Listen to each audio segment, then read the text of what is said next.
reka ngusuhuze wowe ukomeje gukurikira ibiganiro tubagezaho. Wahageze niho ni kuri M-Shine Present. Nkuko bisanzwe dusanzwe tubagezaho insigamigani. Uyu munsi rero umunsigamugani tugiye kubagezaho yitwa Arigiza Nkana. Ese yakomotse he? Yaje ryari? Ntukureho, guma kuri M-Shine Present uri buze kumenya byinshi bitandukanye. Wibuke kora subscribe, utarayikora kore share, uyisangize abandi nabo babasha kumenya amakuru atandukanye. Uyu mugani bawuca iyo babonye umuntu wangirira ikintu ku bushake nk'atakizi akakireka kikangirika, nibwo bagira bati Arigiza Nkana. Wakomotse kuri Nkana ya Rumanzi mu Kingogo, ubu ni ku Gisenyi, ahagana mu mwaka w'1600. Nkana ya Rumanzi wabaye imvano y'umugani iwabo kavukire hari mu ishyamba rya Kingogo cya Kageyo. Serumanzi yari umuhigi, akagira imbwa z'intozo cyane. Uwo mwana Nkana abyiruka akunda guhiga nka se, akica ibihura n'inzibyi n'imondo n'izindi nyamaswa. Impu zabyo akazitura abatware bakamuha inka. Rumanzi amaze gusaza, Nkana azungura se aba umutware w'umuryango we, ariko muri ubwo butware bwe ntiyareka umuhango w'iwabo wo guhiga, arawukomeza. Ubwo hari ku ngoma ya Kigeli Nyamuheshera.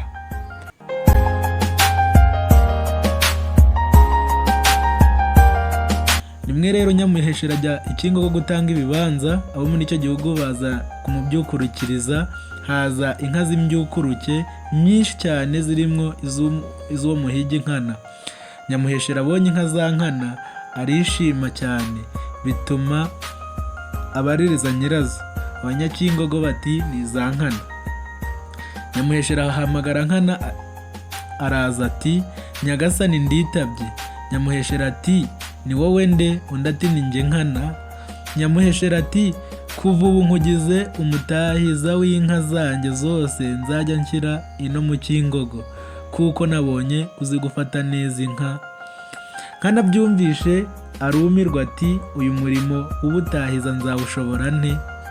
Ubwo yabivugishwaga nuko yakundaga guhiga akabona atazabifatanya byombi, nibwo kubwira Nyamuheshera ati Nyagasani, iby'ubutahiza sinabishobora, sinavukiye mu by'ubushumba, ahubwo nabyirutse ndi umuhigi bikurikije data.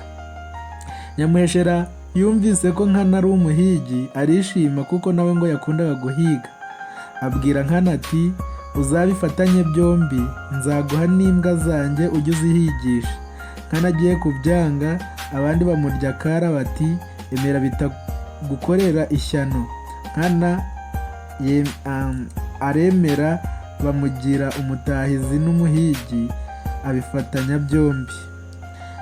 Amaze kubyemera abwira abashumba ati muramenye inka z'ibwami ntizihonorwa, ntizishiturwa, ntizikukirwa nk'iza rubanda. Ubwo yangaga ubutahiza.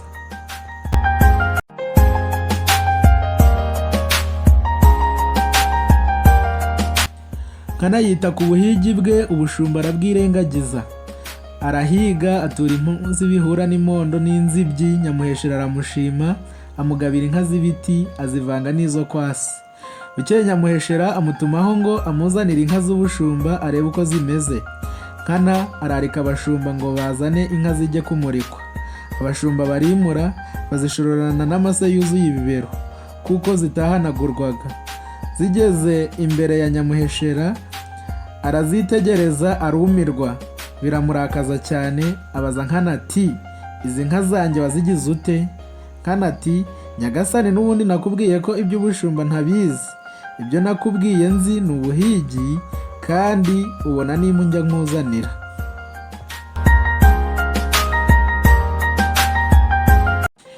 Nyamuheshera akomeje kurakara, abari aho b'inshuti za Rumanzi se wa Nkana bavugira icyarimwe bati Nyagasani, uyu mwana ararengana. koko ntazi iby'ubushumba. Inka ze wazibonye ari nziza, wazibonye zigifite umubiri se yazisiganye, kuko yari amaze iminsi mike apfuye. Bungamo bati ndetse zimwe zarashize zizize umukeno, byongeye n'izasigaye ziri hanyuma y'ibibi. Bityo Nyamuheshera ararakuruka, ubwo Nkana yari yazanye izindi mpu zo gutura arazitanga. Abari aho bavuga buke bati uyu mwana yigiriye inama, yirengagije ubushumba kandi abuzi, ariko koko abitewe n'uko ubutahiza ari impingane. Nuko Nkana atsinda ubutahiza atyo, yikomereza ubuhigi bwe.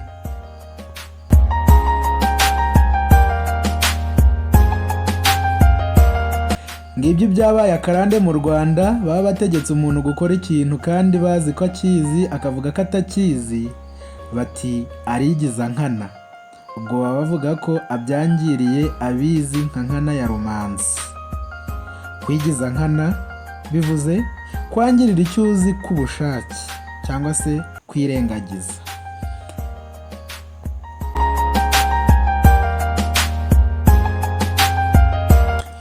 Wakoze kugumana natwe hano ku murongo wacu wa M-Shine Present. Niba wakunze ikiganiro tubagezaho, kanda like, hanyuma ujye muri komenti utubwire na ikiganiro wifuza cyangwa se insigamugani wifuza ko twazagukorera ubutaha. Wibuke kugisangiza inshuti yawe, kandi niba utarakora subscribe uhakande kugira ngo ujye urushaho kubona ibiganiro bishyashya tuzajya tubagezaho. Nge wakugejeho ikiganiro ni MNA, channel ni M-Shine Present. Dukomeze tubane.